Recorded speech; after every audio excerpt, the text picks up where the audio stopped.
Why do some people contradict themselves? That's our topic for today.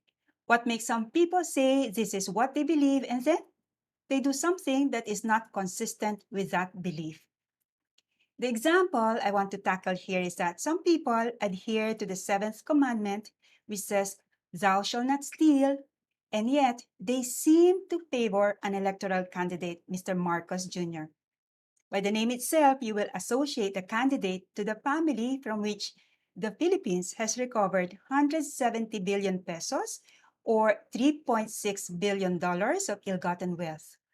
According to the Philippine Commission on Good Government, which was really created to run after the ill-gotten wealth of the Marcoses, there are still assets worth 32 billion pesos or $673 million that have to be recovered from the Marcoses through 19 civil cases. And these 19 cases are still pending before the Sandigan Bayan as of December 2015. So aside from those amounts, the Bureau of Internal Revenue has set demands to the Marcos family in December 2021 to pay their estate taxes worth 203 billion. My source is the Rappler, but you can just Google search, just put in the search bar Marcos 203 billion tax. And you will get into several sources. Just choose the traditional ones or choose like 10 who agree. Okay, so you don't say that all of these are fake news, just choose 10 who agree. Okay, 10 of these media channels that agree. Because if 10 agree, probably it's more correct than one channel that says it's not true, and the other channels that agree with that are really sounds like you've never heard before the election. Okay, do you know what I'm driving at? We really have to be very careful with the news that we check. Okay, I'm more particular, I'm more like comfortable with Inquirer, with Philstar, okay, with Rappler. Okay, so choose the mainstream media. I would recommend so you don't go to dubious fake media channels. So I said that some people seem to favor Mr. Marcos because in the end, we don't know what they will write in their ballots. What we can be sure is what we see in the public arena, like in social media signs, that they are declaring their votes for Mr. Marcos Jr. to be the next president of the Philippines. So in this live stream, essentially, I want to help you who are confused with that contradiction. I hope that you don't contradict yourself also with Christian charity and unfriend these people. So let's not add more contradictory values. If we believe in Christian charity, we act charitably. So stay with me until the end of this live stream. If you wish to know how to enter the worlds of these people and continue working with them in peace and harmony. So if you're new here, hello, I'm Abby Caparas, your decision coach. So it is my goal to help people improve their decision-making skills so they can live and work in alignment with their values. So that's very important. Alignment between decision and values. That is my key message. And that is really central to our topic today. The voter whom we love as a family member, as a relative, or as a friend has values that could be contradicting his or her public vote. So just for the sake of not using feminine and female, the female and the male pronouns, I'll just stick to the one, and that will be any. Okay, so I'll stick to the uh, more of my audience, which could be more of the women. So you could have a friend whose values could be contradicting, whose moral values could be contradicting her public vote. Again, in the end, we don't really know what her final vote will be. She is publicly going to vote for Mr. Marcos Jr., and we don't know what she will really write eventually in her ballot. But really remember that May 9 is only a day, after which we will continue to be her own family, her relative, or her friend. So we cannot be enemies now or in the future. Never, because again, she's a family member, she's a friend, she's a relative, she's a co-worker. So how do we understand the seeming contradiction? How do we understand her hierarchy of values that underlies her public vote? I'm talking about the hierarchy that underlies her public vote. So hierarchy of values means that there is one value that is more important than another. Perhaps you're familiar with the hierarchy of needs of Abraham Maslow, which describes how human beings will satisfy first their lower level needs like food, need for water, or need for security before they get into self-actualization. Because that's that shows a certain hierarchy in satisfying human needs. So the same with values, there's a certain hierarchy, one value is higher than another. So in decision making, our criteria for choosing alternative courses of action do not have equal weights normally. So if I decide to eat in one particular restaurant over another, perhaps all of them have the same menus, but I have given more weight perhaps to the ambiance. So I've chose a particular restaurant. If I decided to buy a particular dress, I could have decided more for comfort than style. All of them being equal in style, probably I've chosen the one that is more comfortable. So we decide on the basis of our decision criteria, which are not of equal weight. Let's give some examples of decision criterion on voting preferences. So a voter decides on a particular candidate on the basis of, say, party affiliation. Well, the thing is, in the Philippines, there's so many parties, right? Unlike in the US, either you're a Democrat or Republican. So, and then there are switches along the way. So probably your criterion would also be family decision, memory recall, like the only TARP that you saw in your little community is that of one electoral candidate. So at the time of being there in the precinct, that's the only one that you will select, no, because that really helped your memory. So we could also decide on the basis of, say, strategic vision for the country, where the president, the candidate, the winning candidate will lead the Philippines in the next 6 years. The, the vision, where will he lead the Philippines in the next 6 years? Or we could also decide on executive talent because, some people are visionaries, but they cannot make the goals happen. They don't know how to motivate people to do the work. So we want someone who has a performance record or the actual track record in managing the goals, making them happen in the course of his years in government service. And the third criterion could be integrity or honesty. Three criteria, which can be trimmed down to two, as I mentioned: professional competence on both strategic and executive talents, and moral integrity, which for me is simply living an honest life. Of course, it is not that simple to do, but simply said, that highfalutin word of integrity can be understood as honesty. So for the voters who will decide on the basis of these criteria, I mentioned, and there are two candidates that are tied, then the voter could break the tie by giving more weight to one criterion. She could say, okay, I prefer a sure performer and I put less weight on the candidate's emotional intelligence. Never mind if the candidate has said in public that he does not know why he loses his temper. So you could predict already her vote. Who will he choose? Who will she choose? So if the voter says, I prefer a good father, regardless of not having any educational diploma, no track record, no platform, okay, you can also predict her vote. What weight she will give more to being a good father in order to run the country, okay? So the weight that she gives on each of her criterion gives rise to her hierarchy of values. There could be several combinations, like skills may rank higher than moral integrity, in which case we have to be more careful if her candidate wins because the voted president that lacks low in integrity could use his skills to defraud the country if his character is not anchored on good moral values. Is that easy to understand? Because I could have someone who is skilled, a very good scientist. He can create an atomic bomb because he's so intelligent, but he could be lacking in integrity, not having any compassion for the entire world. That's why he could be manufacturing a nuclear bomb that will eradicate the world or one country. In the voters' hierarchy of values, the family decision is higher. So there is less conversation on whether he is skilled or he is honest. What is important is what the patriarch or the matriarch has decided that the family should vote for. It could also happen that in our hierarchy of values, the goodness is more important than skills. I put the goodness in quotation marks because we differ in what is good, no? So the goodness is more important in skills. So in that sense, if the others vote like that, we could have a good but incompetent leader. He's good, he's kind, he's adorable as a father, but he's incompetent. So the hierarchy of values is important as it determines the final decision of one voter, that is. But if you have a majority of people voting more for one specific criterion, it could give you an idea who could emerge as winner. But of course, it is difficult to predict that the winner unless you rely on the surveys. Well, it's quite difficult to predict the winner. So the hierarchy of values, this is important, the hierarchy of values change. It is expected to change, people change, no? So for instance, at a younger age, you would prefer to travel far and wide. So your travel decisions could be determined by your energy, your interests.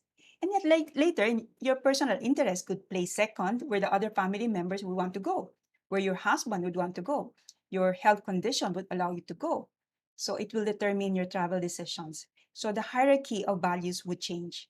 So going specifically to the key example of hierarchy of values that we have, I could have a friend and both of us were in the supermarket once and and let's talk about it in second in third person. Both of you saw a young boy stealing a bag of chocolate. Seems like stealing because he's not using his own he's not using a grocery cart. He's putting it inside his own wallet, I mean bag. Okay. So um, the boy is seems like stealing a bag of chocolate, and your voter friend went out of her way to whisper to the boy, you know, that's not good if you're hiding the chocolates in your bag. Will you pay for them? Give it to your mommy so she can pay for them. It's not good to steal. Okay, so she tells the boy. And the amount of theft is worth 300 pesos or $3 for a package of a local chocolate brand that I really love, and that is Chocolate. And now, this friend of yours who has just advise a fellow to be honest, not to steal the chocolate, is going to vote for a member of the Marcos family with ill-gotten wealth history from the Philippines and still pending to answer for, did I say 3 billion pesos worth of wealth? I better check that. In any case, so we mentioned that earlier that there are still pending based on 19 cases still to be decided by the Sandigan Bayan. So you could ask, why the change of values? I would say it is a change as the weight must have shifted to some things that we have to find out. So the main advice is to know and understand that hierarchy of values. How come you could be teaching catechism to young people and you say, don't steal, and you are going to vote for someone with a known record of stealing billions of money from the Philippines? Okay. He did not do it, fine, but he is a beneficiary of the foundations where the ill-gotten wealth were channeled. Again, you can always look at many sites. You can always read many things. The good thing here is, you know, in this day and age, you can just say Google mo girl, yeah, GMG, Google mo girl. There are many things that we can Google. We are not lacking in information sources. Okay, so what I'm saying to you right now, if you're the friend of that voter that could be contradicting her, say, her moral values with her vote, I could say focus on her and control what you are feeling because your friend is your friend and not simply a voter for Marcos. Sincerely try to enter into her world and see how she's seeing realities from her perspective. You know, I remember a couple of bird watching trips I did with some friends. Okay, I actually took this photo and that's near the lagoon. And almost at the end of the trip, while we were in this location, my friend Det said, look, there's a black-crowned night heron there. And I said, where? And she told me the position. And she actually told me, okay, come here, come here. Just be here where I am. And then look at the tree that's there, directly there. So I positioned myself where she was then. And I looked at the group of rocks and I found it. So I think the thing there was um, I shifted from my initial position to where her position was. And I saw the heron. And I think that kind of shifting position is crucial in understanding the vote and the hierarchy of values that is determining your friend's vote. So, what will that shifting position entail? I give 5 concrete steps. Okay. And by the way, if you are wondering where that was, I don't know if I can see, but if I can zoom really here in the center of this picture, just really in the center, I could zoom it, but right now I couldn't zoom it. And there was the heron. Okay. So black crowned night heron. So they really eat the fish at night. Okay.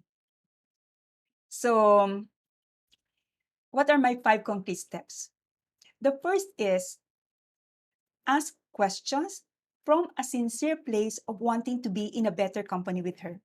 Don't ask questions like a third person reporter.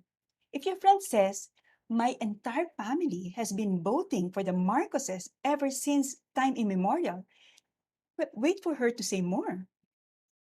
If after a long silence, she does not say anything, then you have to ask. You could ask, tell me more.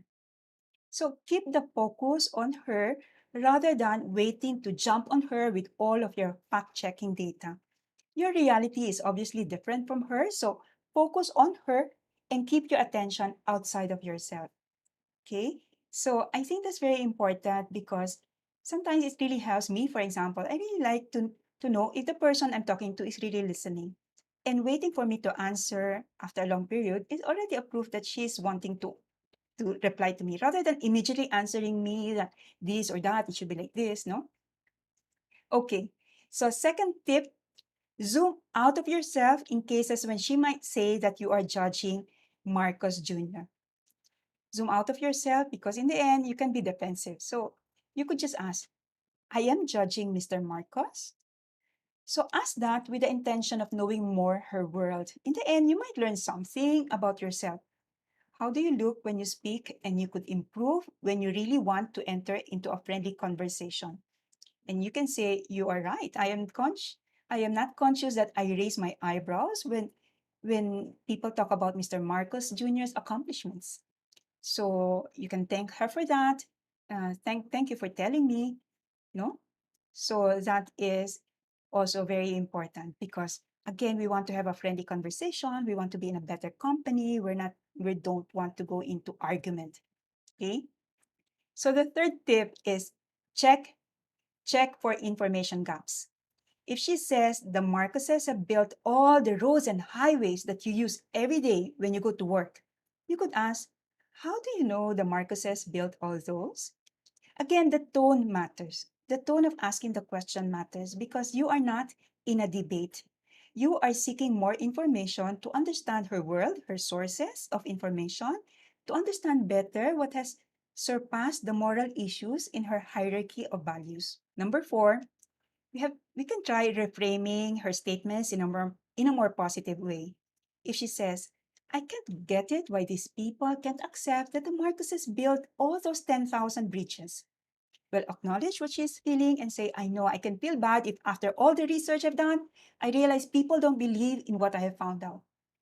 Because you want them to, or you can say, and then afterwards you can say, do you want them to accept that the Marcoses built 10,000 bridges for the Filipino people? So what does it mean for you if the people accept your research data?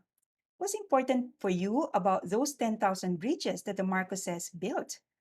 So it's again furthering that information, furthering the conversation, and getting more idea about what is it about her world that she is really particular about it, that she has done so many research. She's particular about the 10,000 bridges that Marcos has built, obviously, because she has done some research. Okay. And then the fifth tip I have is you could also expand her realities and try to consider other possibilities for her. You could ask her to consider other possibilities. Like you can ask, what would it be like if indeed the Marcoses did not build those bridges? So it's like expanding her reality. Perhaps she's just thinking that everybody they don't believe that the Marcoses did a lot of things for the country. So ask also that other question: what will it feel? What will it be like if it's not true?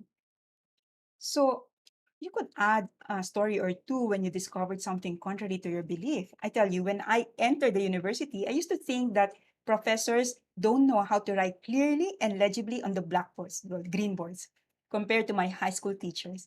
I realized later on that I have an impaired vision, which I was not aware of since in high school, I would always sit in front. Of course, I changed my belief when I started wearing eyeglasses and I could read well anything on the blackboard. So it took a doubt. What if it's not the professors, but it's me? So it took a doubt about my own vision and some headaches that really made me want to have my eyes checked. So help your friend actively instead of she discovering it for a longer period of time. What would it be like if the Marcoses did not do as you believed it? Will it matter to you? Again, always from the intention of entering her world, understanding why she believes what she believes. So I don't want to really make more assumptions about the possible results of these conversations. There could be 1,001 possible questions and answers results. So I have proposed questions to help you enter into her world if you wish to understand her current hierarchy of values. How come the moral issues have been surpassed by her vote for Marcos? So it matters to do it now because after the May 9 elections, you will still be part of the same family, part of the same organization, part of the same network. So it matters to know more her world now. You have gotten out of your way, and that's very important. You have gotten out of your own fact checking, out of your own strong beliefs to listen to her, to give her time, to really try to be less like argument, less into arguments and debates. And really, for me, that has improved you as a person. You have learned to listen. You have learned to get out of your way to enter another person's world. And even if she does not change her vote, which I pray that she does, you would have known her more. You can help her in her sources of information, in giving her training possibilities that will surface her beliefs more than give her one way information. In, and that's it. In also getting her a mentor that will help her minimize any contradiction between her decisions and her values. So surely the entire family or organization can benefit from also a restudy of the education methods, of the style of conversation to avoid any of these contradictions to appear in the future. No, because suddenly, for example, yeah, they can contradict other, I mean, they can again contradict other commandments of our Lord. So if any, the May 9 election has revealed that there are formation gaps and also ineffective training methodology. There could be blind loyalty that prevents one to maximize her potential for critical thinking skills. So I think really this election has given us a learning point that we are unconsciously ignorant of, some training and effectiveness. And now at this stage, we already know. We are already aware of what we lacked in the past. And that's why we have been getting these results. So what could have surfaced is this. Training for the skills is insufficient if we don't train people to think well, to improve people's motivations to act rather than focusing only on external actions that they can do this, they do that. No, for instance, we might judge a worker. We might always have a preconceived idea that someone who arrives at a certain place punctually or 5 minutes earlier 5 minutes earlier to any meeting, we could really give more like good, we can give good points to that person. And we cannot distinguish the quality of motivations between a worker who is punctual because she wants to get a better seat and another who is punctual because she respects other people's time. So we cannot go deeper if we are not focusing on the goal of education at a deeper level, no? To help people know why they do what they do. I think that will be much more interesting in the future. No, not that they're doing this or that. No, why do they do what they do? An author said, I can't recall the which in particular. An author said, the better person is not the person who does not do anything wrong, but the person who does not do anything wrong because she realizes it is wrong. So, what good is it for me that you did not vote for Mr. Marcos because I told you? And I told you he still has to return the ill-gotten wealth. He still has to pay the excise tax due him. But the thing is, in the final analysis, you don't know why. You voted like a robot. You voted for blind obedience or for friendship's sake because Dr. Avik said so.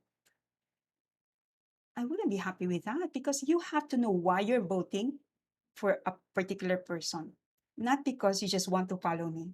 So I would rather take pains when we meet face to face or online directly to you, not to a conversation that could be read by everyone, to explain to you why professional competence and integrity must go together in any manager of a small business, of a family, or an entire country. And these two, they are built in time. You cannot say that Mr. Marcos will do better when he is elected. The thing is, Miss Amy Marcos, his sister, said in an interview with Karen Davila, he was just out of job for 6 years. I'm particular with the editing. And so I think this is not edited. No, it's not edited like you superimpose the picture of Amy Marcos, you superimpose what she said. But she just said, hey, my brother needs a job. He's been hanging around jobless for the past 6 years. So um let's well, you can tell me if you have better editing skills. You can tell me that's not true. It's superimposed. The voice is not. I'm okay. We can talk about that in our face-to-face conversation, whether it's online or real face-to-face. But I can tell you that the skills and the habits are built in time and with consistency.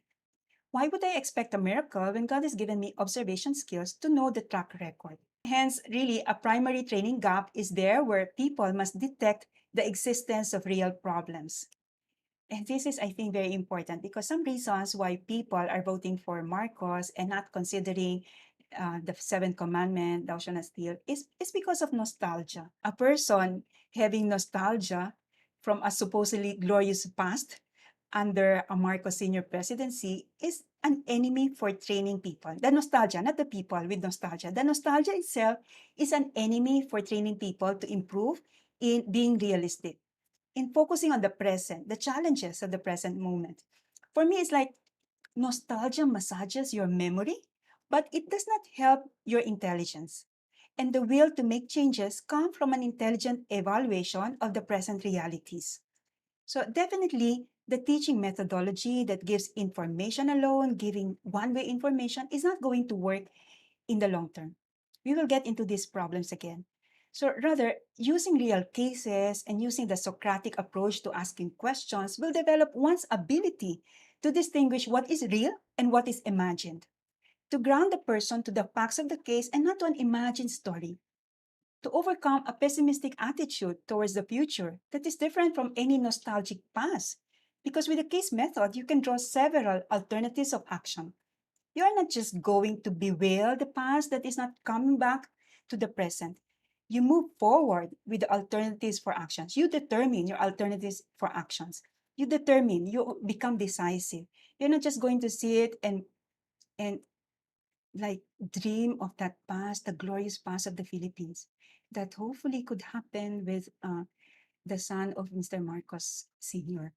Okay? So finally, I would advise you as managers to be charitable so as not to put these people with these contradictory situations of values in a situation of public doubt, where people can doubt their message. If you as the manager will put your friend in a position where they will be talking about some things and people can doubt their message, it will deter them. The people will be deterred from listening completely. Don't put them as trainers teaching people about honesty or justice or respect for people and their ownership when there is no closure yet about their values and their vote. If they have publicized their vote, they can also make public any rectification, any correction, any conclusion drawn from critical thinking. But don't put them in a position that they will be shamed, that people will just start trying to see, ano nga ba sinabi? What did she say before in her feed? That she is going to vote for Mr. Marcos? Why is she talking to me now about integrity, about honesty? Okay, so without these measures, you as the manager, you are putting them in a situation that they can be internally criticized. Again, why is she talking about reparation or giving back what is not rightfully your property? And she voted for a family that stole millions from the Philippines.